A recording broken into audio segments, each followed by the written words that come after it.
Miriam Cates is co-chair of the New Conservatives and joins us now live from conference in Manchester. Miriam, thank you for your time. Tell me in a potted version what your group of, well, disenchanted MPs, I would say, would have your Prime Minister do.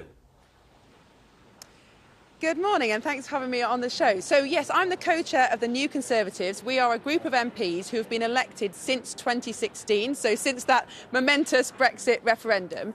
And really we represent what we call the New Conservative Coalition, or the realignment. So the new group of voters that came together in 2019 and gave us that enormous majority. So our traditional voters in the home counties, in the shires, and our new voters in areas like mine, in red wall areas or post-industrial areas.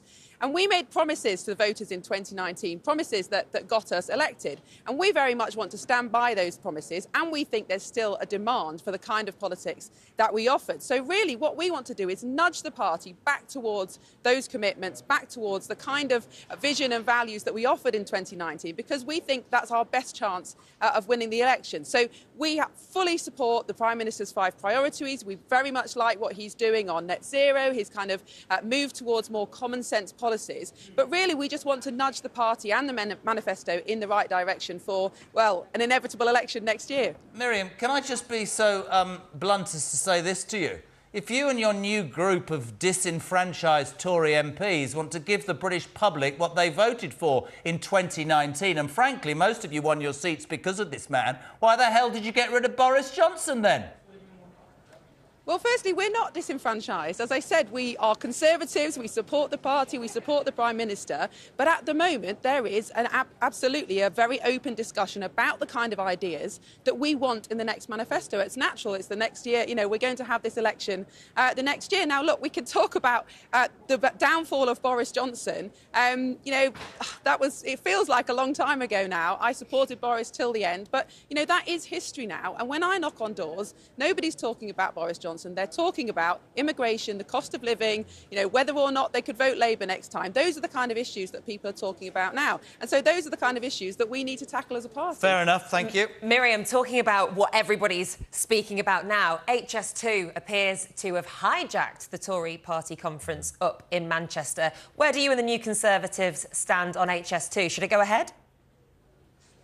Well, I don't think it has hijacked the party conference. I think it's excited media speculation, but there's been very little talk about that on the fringes and the debates that I've been involved in. Now, look, we don't have a policy on HS2 as the New Conservatives. We've set out 5 pledges that we want to see in the manifesto. But personally, as a Northern MP, I mean, of course, the debacle around HS2 is disappointing. It's almost embarrassing, the amount of time it's gone on for and the amount of money that's been spent. And I understand that a final decision hasn't yet been made. But you know, when I speak to my constituents, they're not interested in getting to London 20 minutes faster than before. They want to get to Barnsley. They want to get to Sheffield. They want to get between villages. They want their children to be able to get to school and training and work.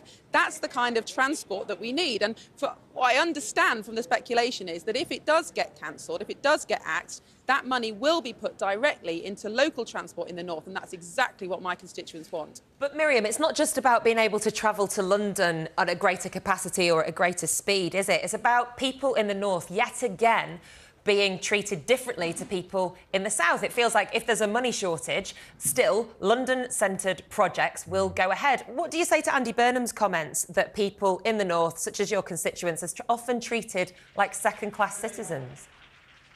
Well, it's simply not true, because, as I just said, the pledge seems to be that all the money that is saved from cancelling HS2 will go into northern transport. And let's talk about some figures. I'm a Sheffield MP. It takes me 2 hours twice a week to get to London. If we had had the grand HS2 project, it might have shaved 20 minutes off my journey. No big deal. It's not going to change anybody's life.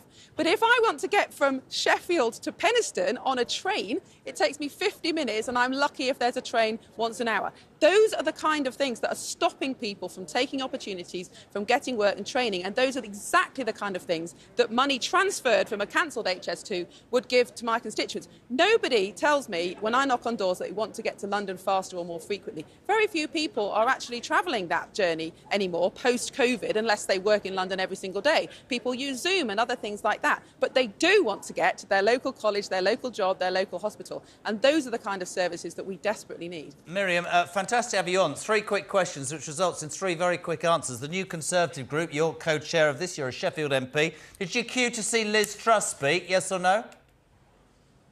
I didn't. I think our events were similar time. I didn't go to that event. OK. No. Tax cuts. You say there's harmony. There is not, madam. I mean, Michael Gove's in the Cabinet. And the other day, he said there should be tax cuts. You got a chance who was on this show yesterday saying not. Are the New Conservatives for or against tax cuts right now? I don't think I did say there was harmony. I said there's a battle of ideas at the moment, which is being played out at conference.